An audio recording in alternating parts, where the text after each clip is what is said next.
From the very beginning, Alexander was taught that a king doesn't just command from behind.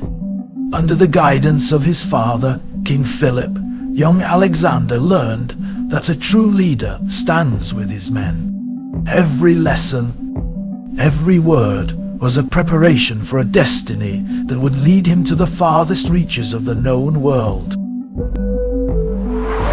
Alexander was not just a prince, he was a warrior forged in the fires of ambition. As he trained, he dreamed of greatness, of lands that lay beyond Macedonia's borders. Each sword stroke, each battle drill, was one step closer to a future that awaited him, a future written in the blood and sweat of a young conqueror. Philip taught his son the art of command, the power of presence on the battlefield. He showed Alexander that a king who fought beside his men was a king who earned their loyalty. Alexander listened closely, watching every move, every word.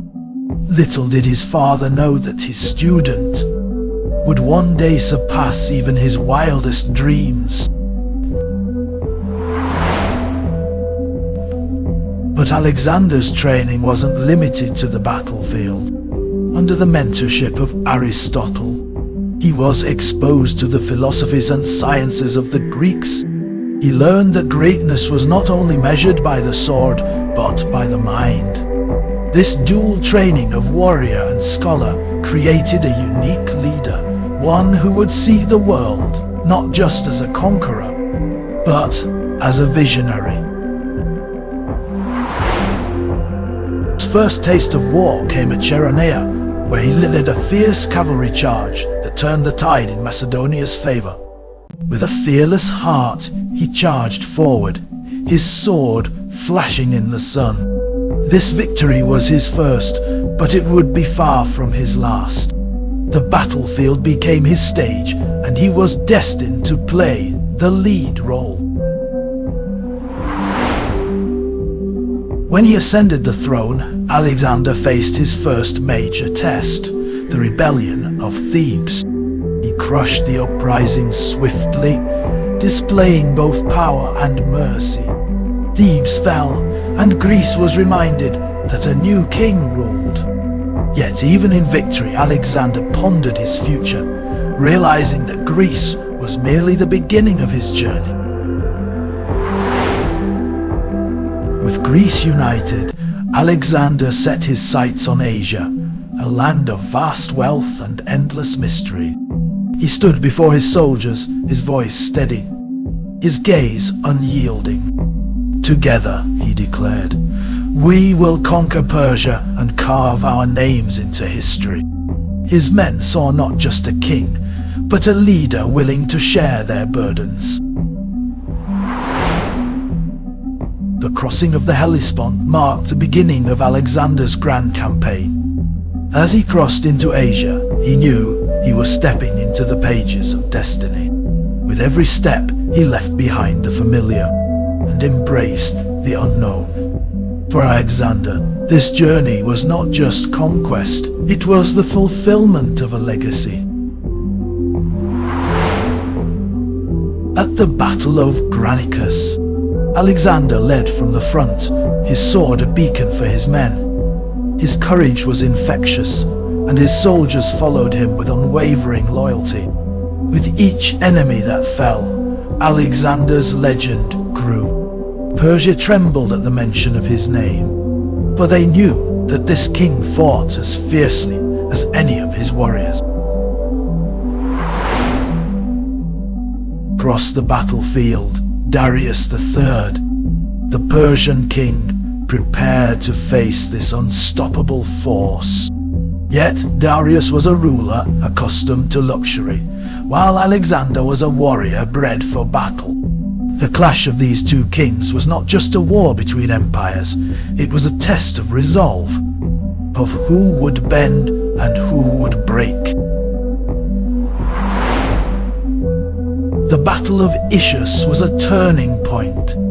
Alexander's army, though outnumbered, triumphed against Persia's might. As Darius fled the battlefield, leaving his family behind, Alexander showed mercy, honoring the fallen and sparing the defeated. It was in this moment that his soldiers saw a king who wielded both power and compassion. In Egypt, Alexander was greeted not as a conqueror, but as a liberator. The people hailed him, calling him Pharaoh, and he embraced this role with respect.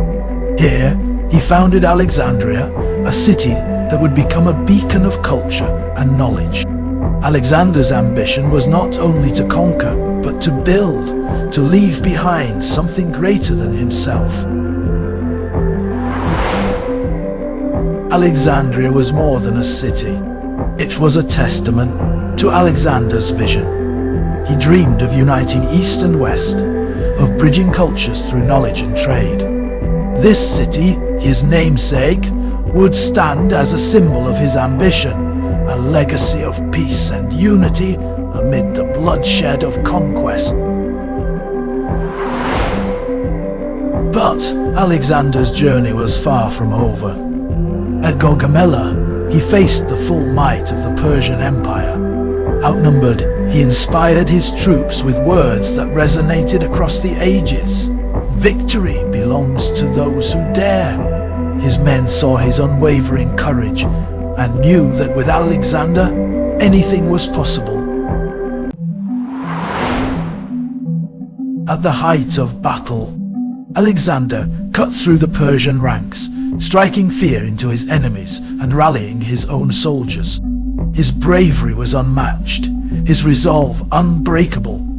By leading from the front, he showed his men that he was willing to face the same dangers they did. This was the bond that held his army together. With Darius in retreat, Alexander claimed victory at Gaugamela. Persia was now his, and the world marveled at his achievements. Yet Alexander did not bask in his triumph. He saw his empire not as a prize, but as a responsibility. He knew that greatness lay not just in conquest, but in the legacy he would leave.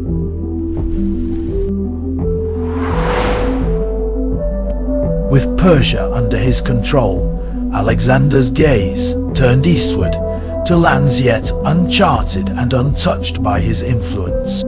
His ambition was boundless, his vision clear. For Alexander, there were no limits, no boundaries he would not cross. He was driven by a desire to leave a mark that would last for centuries. The journey to India tested Alexander and his men like never before. They faced extreme heat, treacherous terrain, and dwindling supplies. But Alexander marched alongside his men, sharing their hardships, never once asking them to endure what he would not. His presence was their strength, a reminder that they were part of something greater. In India, Alexander faced a new kind of challenge, the war elephants of King Porus.